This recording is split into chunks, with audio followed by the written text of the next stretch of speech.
start. We are born again. Open your heart. Spend this time in your head. Hello, everyone, and welcome back. Today, I have Karen from Southern Ketovore with me.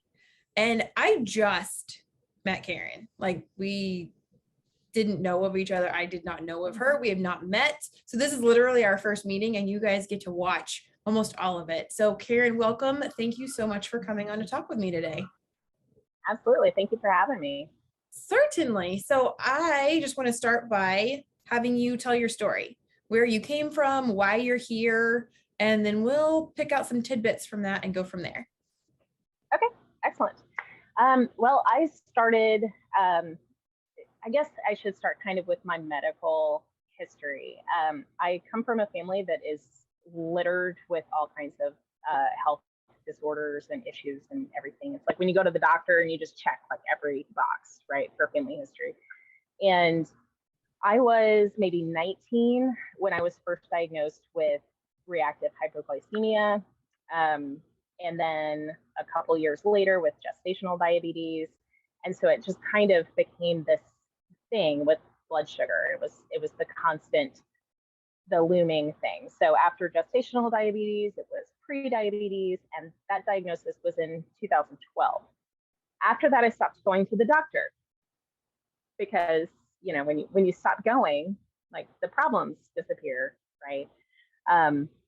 So I was just kind of plugging along. My husband and I at the time owned a craft beer bar. So we were having, you know, all of the very heavy carby craft beers and food truck food and all of the things. And so my weight crept up over time. I hit about like just under 220 pounds. I'm 5'6" for reference.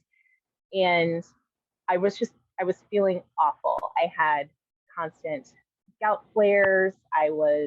My blood sugar swings were crazy. So I was constantly fatigued. I was depressed, but not in a medical sense. It was just this like overall bummed feeling.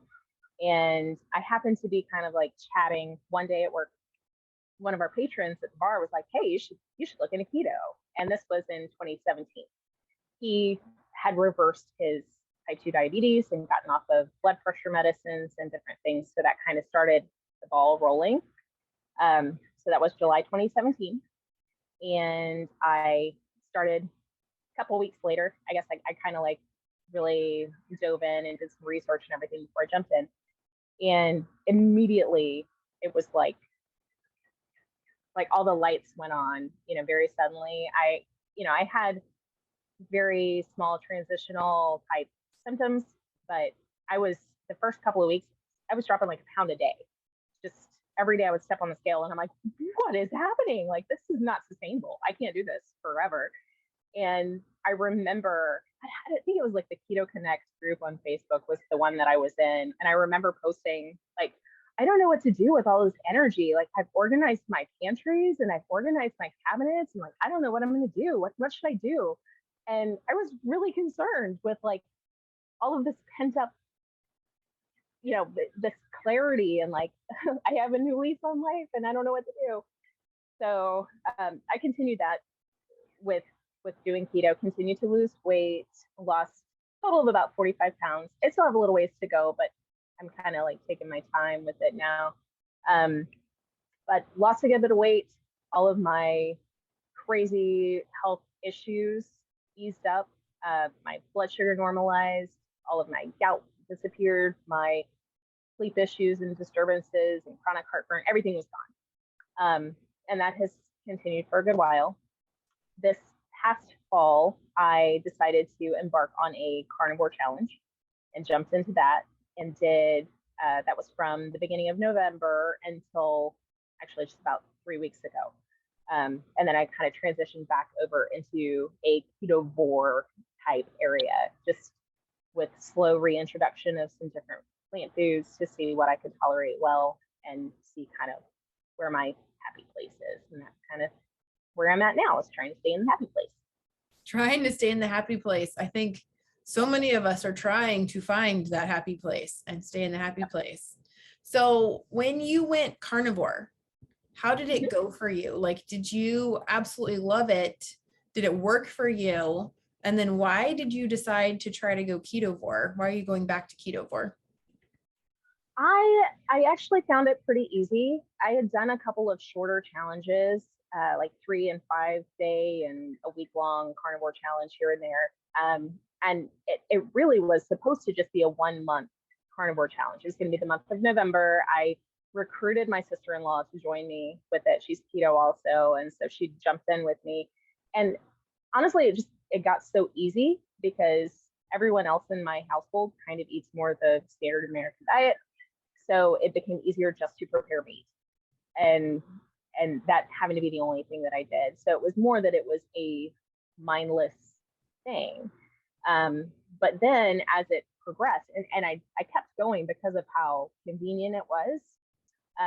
But then I decided, I just kind of, I can't remember who it was that was talking about like that elimination protocol and then slowly reintroducing some plant foods. So that's what I started doing around the first of the year. Just one vegetable here and there, trying that, a fruit here and there, trying that, just to see if I had any symptoms or GI upset or any kind of red flags that came up associated with any of those foods. And it was more just out of curiosity to see, like, okay, well, when this holiday comes up, maybe I can have a couple of these things if they work well. And so I was able to quickly figure out the things that were in that green category and the things that are in the red category. And I still don't go crazy, but I probably have anywhere from like 5 to 10 servings of a vegetable a week, maybe. So it's still relatively low, but it's just that way, whatever I make for the family, I can have a little bit of it. Yeah, exactly. And that's honestly, I think one of the hardest things that a lot of people struggle with is their family that does not eat the same way that they do. So how do you manage that? Do you have really bad cravings, or are those pretty good and under control? It depends. So I do pretty well for the most part. And I don't have, as long as I'm kind of staying on plan, especially if I'm only having animal foods and then vegetables, I'm doing really okay, like just fine with that. There are certain things that do trigger.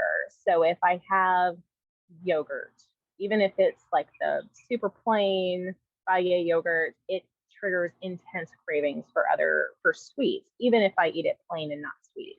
But it's one of those things that I've established as a problem child for me.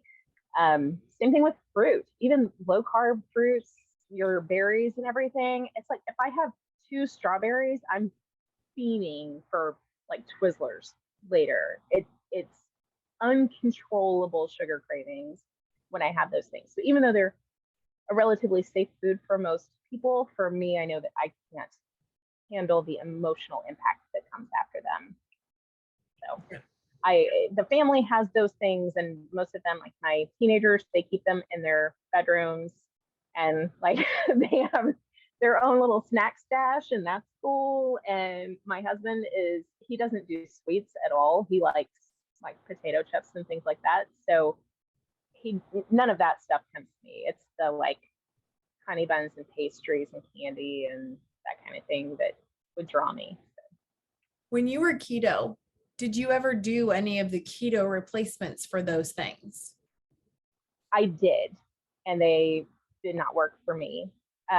Early on, I will say the first probably like 6 months that I was keto, I was and this was in 2017, so it was kind of when keto was new. There weren't a lot of products, but there were things like the low carb wraps, and Quest bars were out at that point. And so I did have a couple of those things here and there. And at the time, because I still had a substantial amount of weight to lose, I was still seeing progress, and those were the crutches that kind of helped me limp along in the beginning. And then over time, I started to kind of recognize that they were problematic. So I still, on holidays, I mean, like I mentioned, my sister-in-law, is also keto. So she and I will usually collaborate on some sort of dessert or something, but we only do that stuff on holidays, because if it becomes a regular thing, even if it is keto approved and low carb, does not matter. It'll still absolutely trigger those kind of bingey type behaviors. So Yeah, there's a lot of people that will say, okay, well, what are the macros on this so I know how many of these I can have? mm-hmm. And it's like, but if it's a chocolate donut, you probably shouldn't be having a whole lot of them very often. And that really falls into the if it fits your macros ideology. And it's so hard. Like, they can be a fantastic tool, but like you said, they also can be a stumbling block for many people, and giving them up it's got to be a personal decision. And that's what I'm really seeing more and more of, is there's so many people that keep saying, oh, I tried it and I failed, I fell off the wagon. And I saw a post this morning that one of the ladies in my Mighty Network did, and I'll have to read it. I'll have to show it to you, because it was not show it to you. I'll just tell you what it said, because that would be a little hard to do right now. Actually, I'll pop it up for everybody else in the YouTube land, so y'all can see this while I read it. It says, if you fail, never give up, because FAIL means first attempt in learning. End is not the end. In fact, END means effort never dies. And if you get no as an answer, remember NO means next opportunity. Okay. And I loved the way that it turns everything around. And I hear people say all the time, I just can't do it. I keep failing. Honestly, failure can be a wonderful and a glorious thing, because you know what didn't work. Exactly. Thomas Edison, how many times did he have to try to make the light bulb before he got it right? And every time we fail, it's not necessarily a bad thing. So when you went keto and then carnivore, and then was it seamless? Was it perfect every time? Or did you stumble? Did you fall off? So tell me a little bit about that, about your failures and how those. I am human. And so I try to remember that this is a lifelong plan. I don't have any intention of going back to a standard American diet, based on the improvements I've seen in my health, as well as just how I feel. But I screw up. I will absolutely screw up. I screwed up on Mother's Day. I had a bun with my pulled pork, and I've spent days really, it's amazing, because when it happens, you think, okay, I'm just going to have a hamburger bun, right? Or I'm just going to have this slice of cake for somebody's birthday, or whatever it is. But the lasting effects of that can really get you. And it takes a couple of days sometimes, to not just when it comes to weight, like getting rid of the water weight, but to get the cravings for those things under control takes days. And that has happened to me. I have gotten to where, when I indulge on holidays and things like that, I'm able to get back on the horse the next day. But there were times, especially, I remember, so my first one, for a perfect example, was in 2017. I started in July, and I was perfect keto. I tracked every bite that I had, and I was just I was on it, and the perfect student, right? Perfect example. And my birthday is in October, and I was like, all right, I want something for my birthday that's not keto. What is it that I want, right? I've got to reward myself, which is stupid, because of course it's not a reward. And it was a pint of ice cream. I remember, I don't even remember what flavor, so obviously it was not memorable. But I remember going and being and walking around the grocery store going, what's the junk that I'm going to give myself? This is my chance. I want to make it count. And I got a pint of ice cream. And I sat on my couch and I ate like top to bottom in one sitting, ate the entire pint of ice cream to the point where I was like feeling sick, and I had immediate like all the heartburn and just the junk feeling. It took me until like the middle of December to get back good, because I would make it like 2 or 3 days and then I would cave into some sort of craving, and then like, okay, well, I'm gonna do it back, tomorrow. I got it. And then I 2 or 3 days and then I do it again. And it took me a good couple of months to like really regain that control. And I think that that happens to a lot of people, and they will just give up or feel overwhelmed or feel like they can't do it. But it's a muscle that has to be flexed, and every time that you're able to restart and be disciplined, you're flexing that muscle and you're strengthening it a little bit more. So maybe the next time, instead of a week bender of having carbs, maybe it's only 3 days, and then maybe you can get to the point where it's only Thanksgiving dinner or never, or whatever ends up working. But I mean, I've definitely had my share of the stumbles, but they're learning situations. I mean, you just figure out like, okay, that didn't work, let's try again.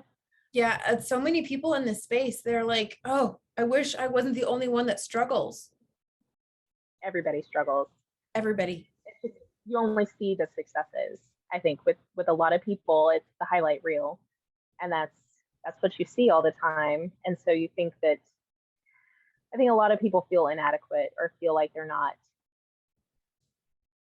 living up to whatever the expectations are. But it's so important. I mean, every single one of us will mess up from here or there, and it just takes that practice and constantly like being willing to dust yourself off and try again and figure it out and keep moving forward. So Yes, exactly. It's like you said, on social media, we don't show you guys everything.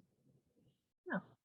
I mean, we really don't. And that's something that's really hard for people to understand, because we've gotten so used to, sitcoms and things like that. And it desensitizes you to the truth of what's actually going on. Mm-hmm. And you assume that we show you everything when we don't. Which is one of the reasons I'm trying to be so transparent with my journey, because I want people to see that I'm struggling. My weight is going up right now. Why the heck is it going up? I haven't changed a thing. And it's like, okay, this makes no sense. And so figuring out what your own individual body is doing is a huge part of it, but not feeling ashamed when it's not working. I tried the carb experiment because people were like, oh, well, if your hair is still falling out and you have no energy and you have mental fog, you really need more carbs. Okay, I'm desperate to try it here. So I did. Oh my gosh. I immediately got sick for the first time in 3 years. Like the first cold broke through. It was ridiculous. And I mean, regrets here, people, regrets. My mental health plummeted so fast. It was actually slightly terrifying. So I was honest about it and I told everybody about it. And so when they said, you need carbs, I'm like, oh, not me. Thank you. So we all struggle and we all make those bad choices. So I love having real people on to talk about the fact that they also made some stellar decisions in the past. What kind of stuff do you do on your Instagram page, and where can everyone find you, first of all, so that if they want to go follow you, what are your handles so that they can do that? Well, on Instagram, I am at Southern Ketovore, and YouTube, I am Southern Ketovore as well. I did go through a little name change because during my 6-month carnivore spell, it was a carnivore name. So I have recently changed it, because I wanted to make sure that it was I wanted to make it genuine so that people knew where I was coming from, and I didn't want it to be confusing or misleading. And so, yeah, that's my thing. On Instagram, I post most of my meals daily, as much as I can. I also have posted a good bit, a few videos where I'll pick up a random food that I used to eat all of the time. Most recently was a tasty cake honey bun, which it was like sitting here looking at this and like every day I used to grab one and eat it in the car on the way home from work. And that it's supposed to be like 3 or 4 servings in one honey bun. It's the most ridiculous thing. And it's like 96 carbs and none of it's real food. And so I kind of joke about that too, because you have to sometimes pick up these foods that you used to eat and go, what is this poison that I used to put in my body and think that this was totally okay, and then need a nap like 30 minutes later. But Yeah, exactly. And then your YouTube channel, that one I can call a channel. What do you do on your channel? So on my YouTube channel is pretty new. I only have a few videos up right now. So I have my story on there, which is funny. I refuse to take it down. But my smoke alarm is beeping the whole time. And so it's like a hot topic of conversation in the comments. Like all these people are angry. Like I went and got a ladder and checked my smoke detector because it kept beeping. And it's at this point it's too funny to take down. I've got to leave it up.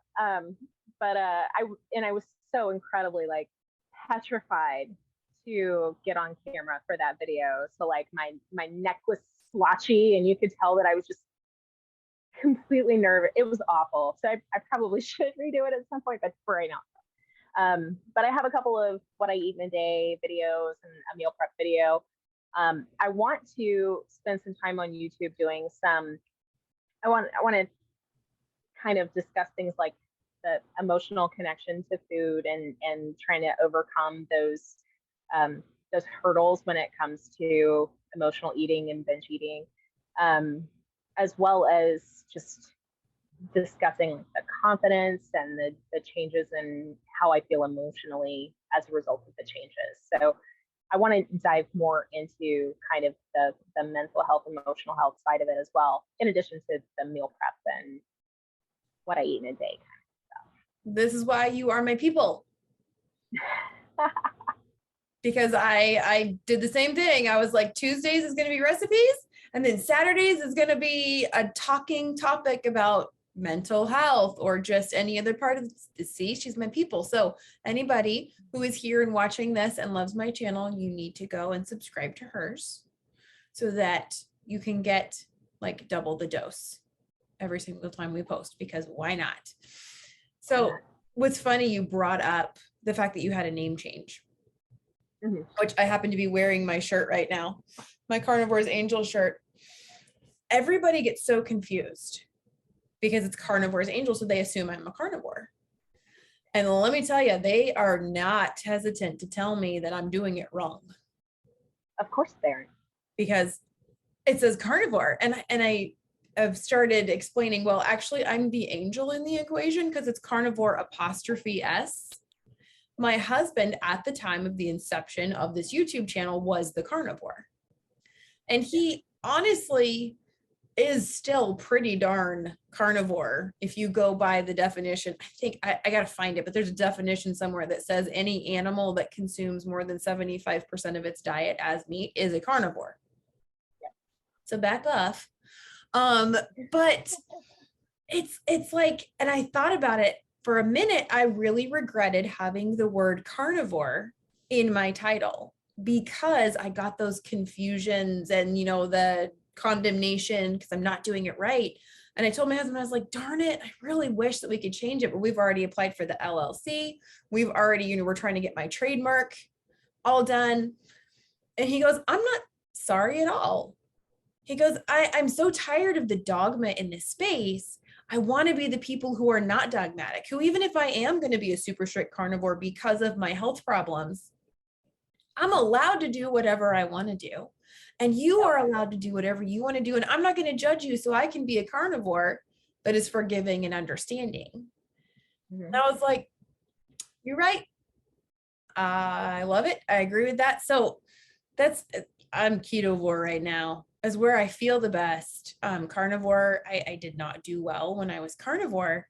I have some really good people in my groups that are super strict all in carnivores. And they can look at me and go, you know what? I wish I could eat what you're eating. Or I'm good. I really don't want to. But we respect one another and we can still function in the same space together. So have you had people, whether you are carnivore, ketovore, whatever, tell you how you need to be eating and what you should be doing? Oh, all the time. So my original handle was carnivore and coffee, and I I would get comments about how coffee was literal poison, and I needed to stop drinking coffee if I wanted to be carnivore. And I'm like, guys, it's in my handle. Like, come on, man, I'm not giving up coffee. Like, is that the deal breaker that makes me not carnivore, is that I drink coffee?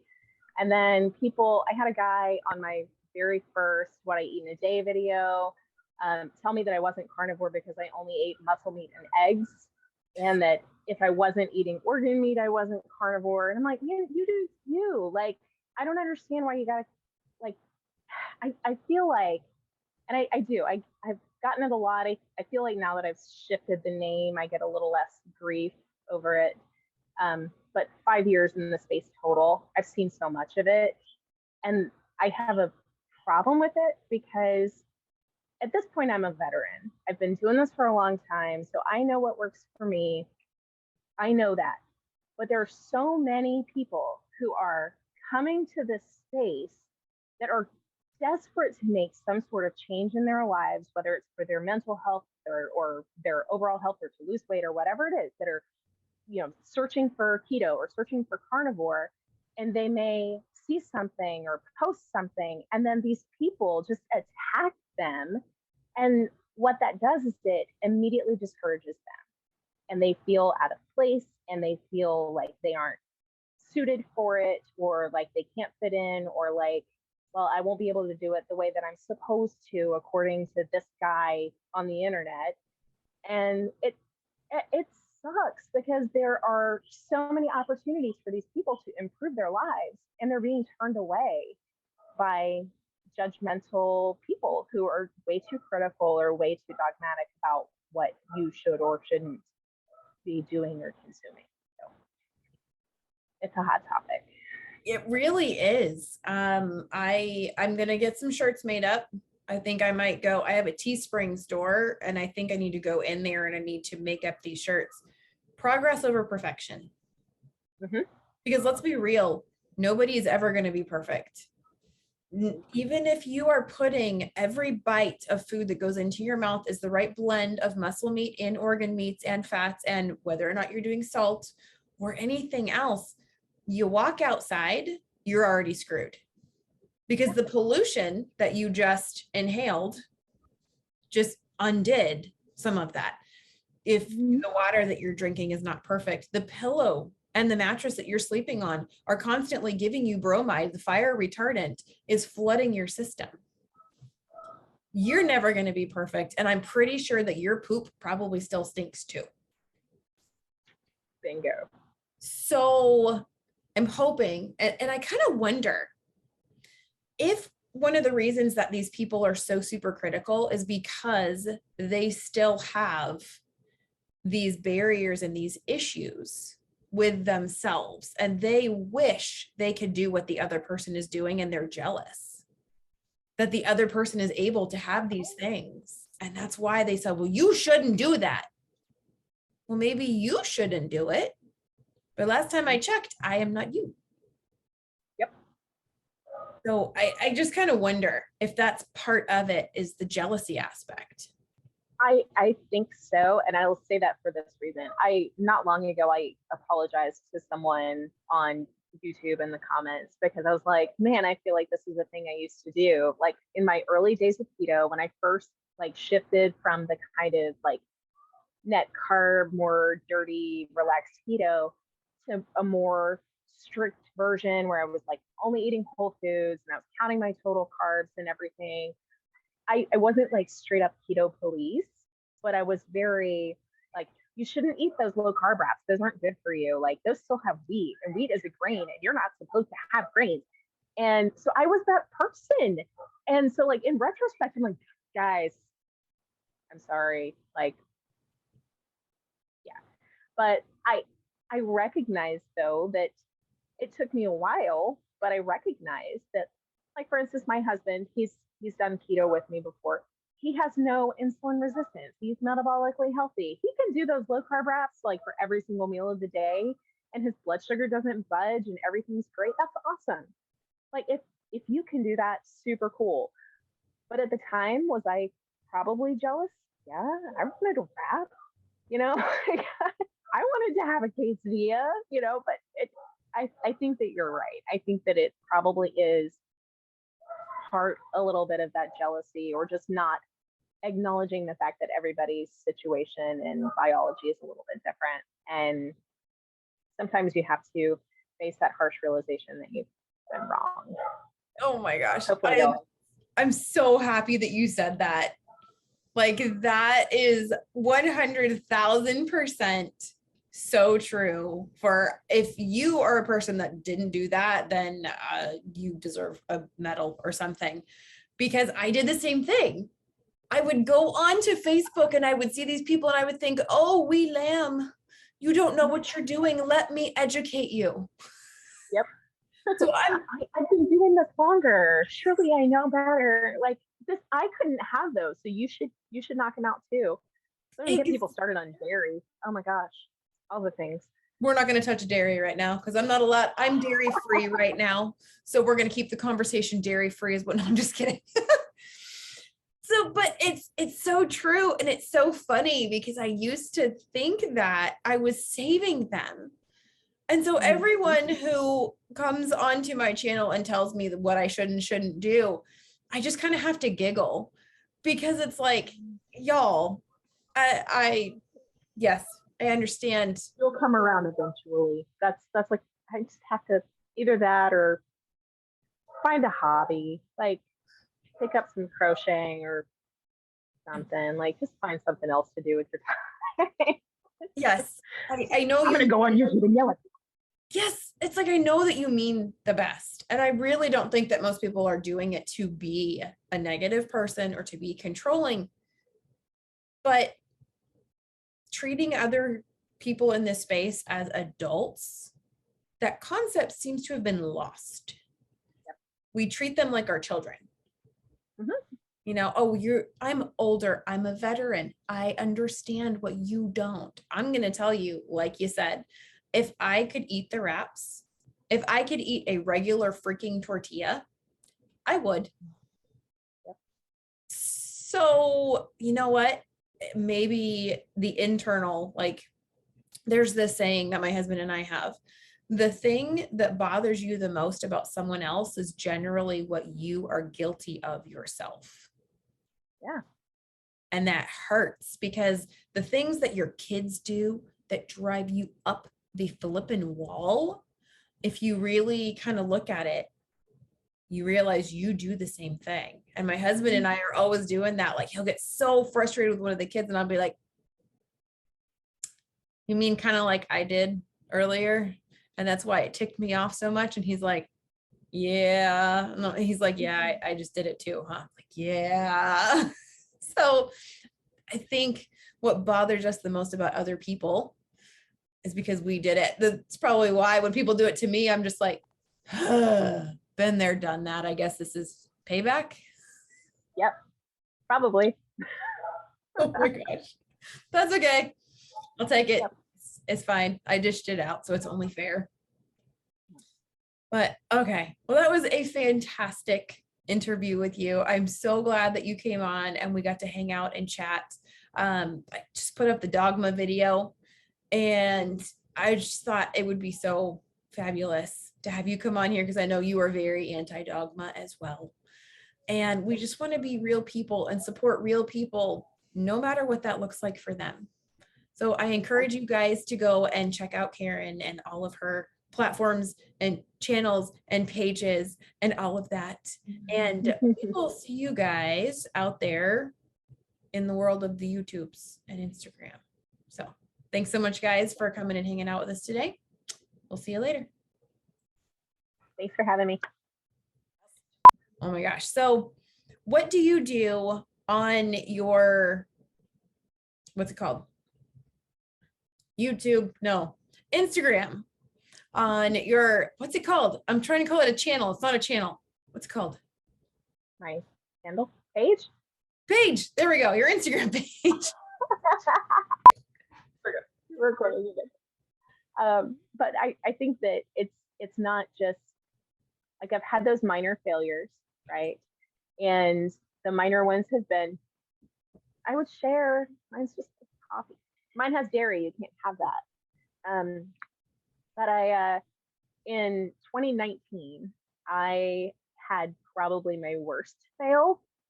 And I mentioned that we had a craft beer bar to you earlier. My husband and I had this craft beer bar that was always served with beer, right?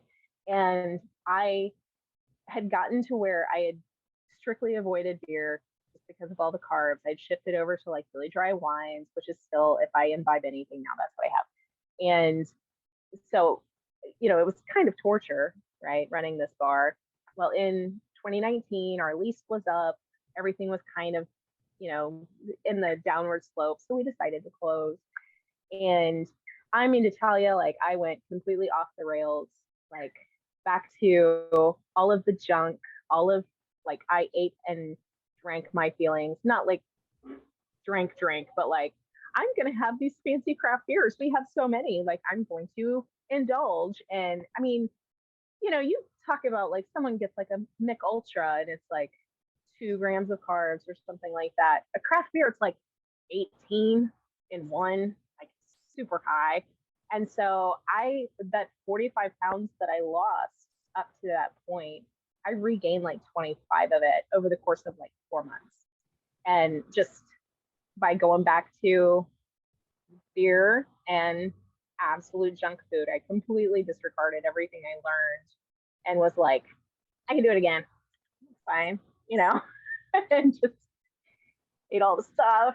And it was by like Christmas 2019 where I was like, this isn't good. I gotta do something. I was feeling bad and I had the gout flares were back and all of the agony. So I had that little snippet of regain and I lost my regain and lost a little bit more. And I still have a little more to lose, but slow and steady wins the race, right? So. Premeditated? Wow, that was fantastic. I will put it to you this way. So that year for Christmas, and this was when I realized, I was like, okay, this is bad. My sister-in-law felt so bad for us, and because we were like, that business was our baby, and so we were very depressed and just bummed having to leave that, and like you let go of something you created and then you go back and work for the man, right?